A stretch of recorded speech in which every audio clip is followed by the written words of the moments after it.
Assalamualaikum warahmatullahi wabarakatuh.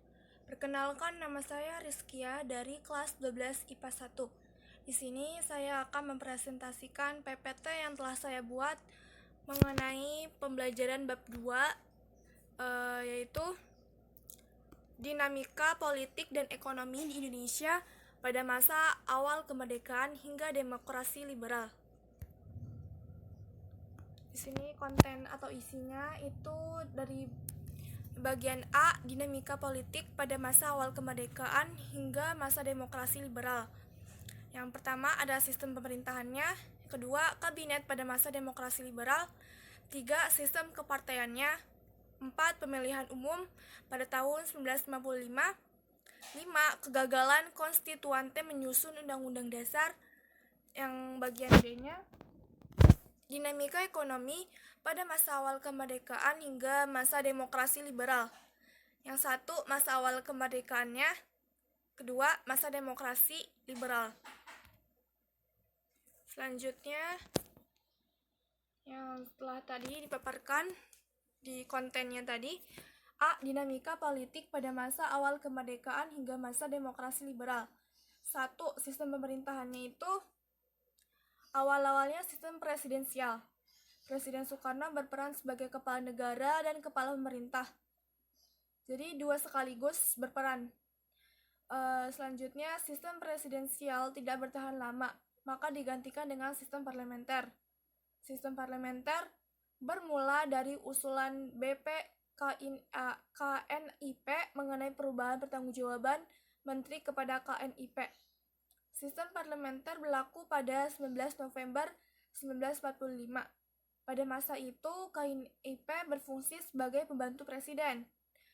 Terjadi kebijakan rekonstruksi dan rasionalisasi angkatan perang, atau disingkat RERA, pada masa pemerintah Kabinet Amir Syarifuddin. Kemudian diterapkan secara efektif pada masa pemerintahan Kabinet Muhammad Hatta pada tanggal 29 Januari 1945 hingga 20 Desember 1949. Yang kedua, kabinet pada masa demokrasi liberal.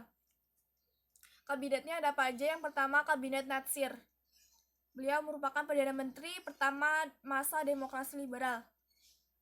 Kemudian beliau melaksanakan tugasnya resmi pada tanggal 6 September 1950.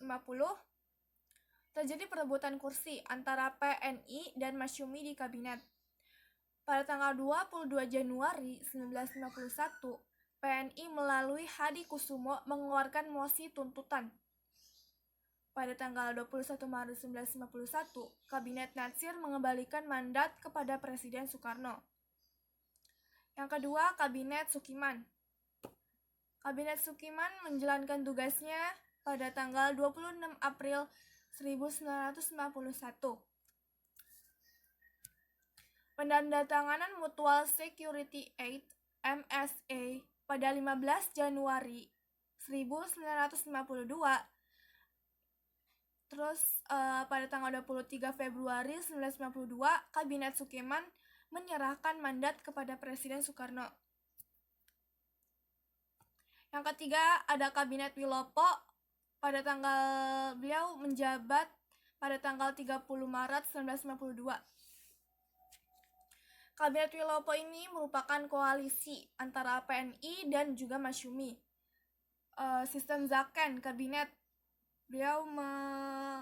pada masa beliau melaksanakan sistem Zaken kabinet, yaitu apa? Kabinet terdiri atas menteri-menteri yang ahli dalam bidangnya. Pemerintah Kabinet Wilopo makin nggak stabil saat terjadi peristiwa Tanjung Marawa. Jadi di masa Kabinet Wilopo ini terjadi peristiwa yang namanya Tanjung Morawa. Akibat peristiwa ini, Sidik Kertapati yang menjabat sebagai Ketua Serikat Tani Indonesia mengirimi mosi tidak percaya kepada parlemen melalui fraksi PNI. Kabinet Wilopo mengembalikan mandat kepada Presiden Soekarno pada 2 Juni 1953. Yang keempat ada Kabinet Ali Sastroamidjojo I.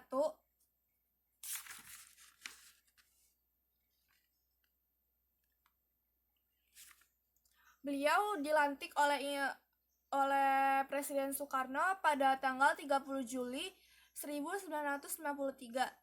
Ali Sastroamidjojo berasal dari PNI dan Wongso Negoro berasal dari Partai Indonesia Raya sebagai Perdana Menteri dan Wakil Perdana Menteri.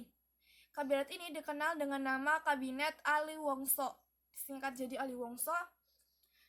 Kemudian pada tanggal 24 Juli 1955, Kabinet Ali Sastroamidjojo mengembalikan mandatnya kepada Presiden Soekarno.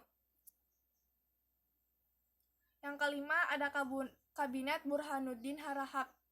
Beliau dilantik atau melaksanakan tugasnya pada tanggal 20 Agustus 1995. Kabinet ini terdiri atas 23 menteri yang mayoritasnya itu berasal dari Masyumi pada masa pemerintahnya.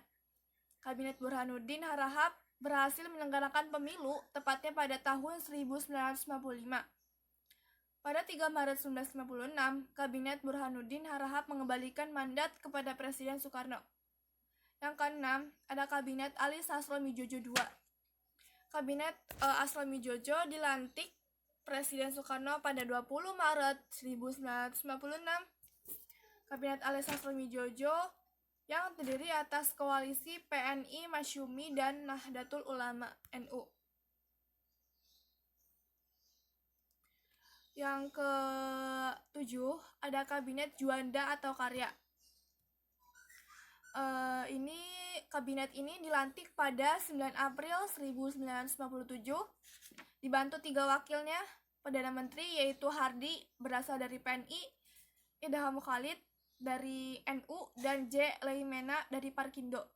Presiden Soekarno mengeluarkan dekret presiden pada tanggal 5 Juli 1959. 3. Sistem kepartaiannya.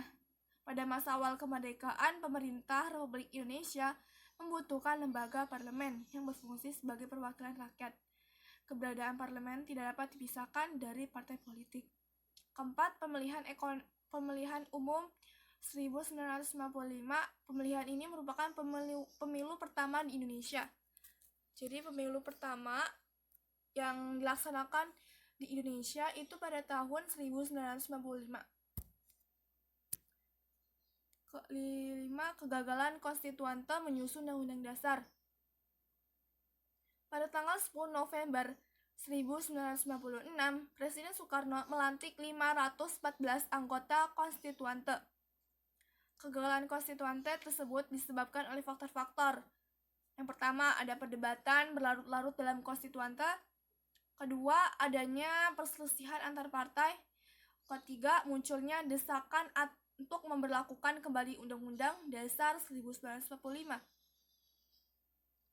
Dalam sidang Dewan Konstituante muncul 3 usulan dasar negara yang diusung oleh partai-partai ketiga usaha tersebut sebagai berikut. Yang pertama, ada Dasar Negara Pancasila yang diusung oleh PNI, PKRI, Permai Parkindo, dan Baperki. Yang kedua yaitu Dasar Negara Islam diusung oleh Masyumi, NU, dan PSII. Yang ketiga, Dasar Negara Sosial Ekonomi diusung oleh Partai Murba dan Partai Buruh.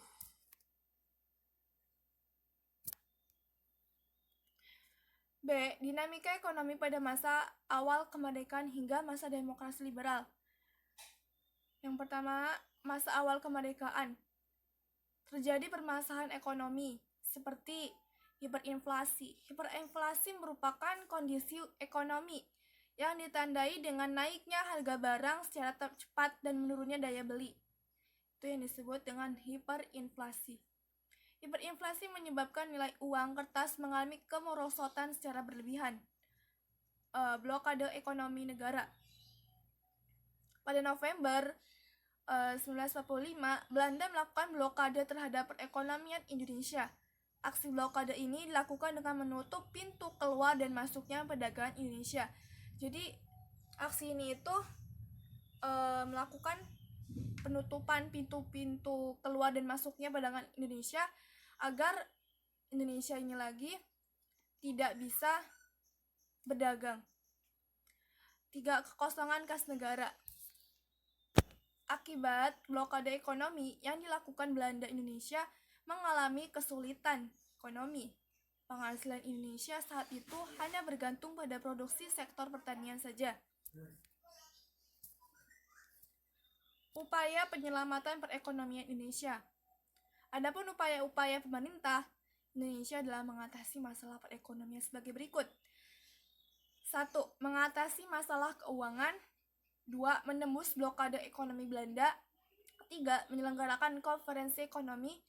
4. Membentuk planning board, badan perancang ekonomi. 5. Melaksanakan Kasimo Plan. 6. Membentuk Persatuan Tenaga Ekonomi atau PTE. 7. Melaksanakan program pinjaman nasional. Masa demokrasi liberal. A. Pemikiran ekonomi nasional. Di dalam pemikiran ekonomi nasional ini, gagasan kemudian Sumitro Djohodikusumo, beliau mencoba mempraktikkan sistem ekonomi nasional pada sektor perdagangan. Gagasan tersebut diwujudkan dalam rencana urgensi perekonomian atau disingkat menjadi RUP atau sering disebut Plan Sumitro. B. Sistem ekonomi liberal. Pada 1991, perekonomian Indonesia kembali tidak stabil karena menurunnya volume perdagangan internasional. Pemerintah Indonesia juga berupaya melepaskan ekonomi dengan pemerintah Belanda melalui beberapa tindakan. Yang pertama, Perundingan Finansial Ekonomi atau FINEK. Kedua, Biro Perancang Keuangan. Ketiga, Rencana Pembangunan 5 tahun RPLT. Yang C, kebijakan untuk mengatasi permasalahan ekonomi masa demokrasi liberal.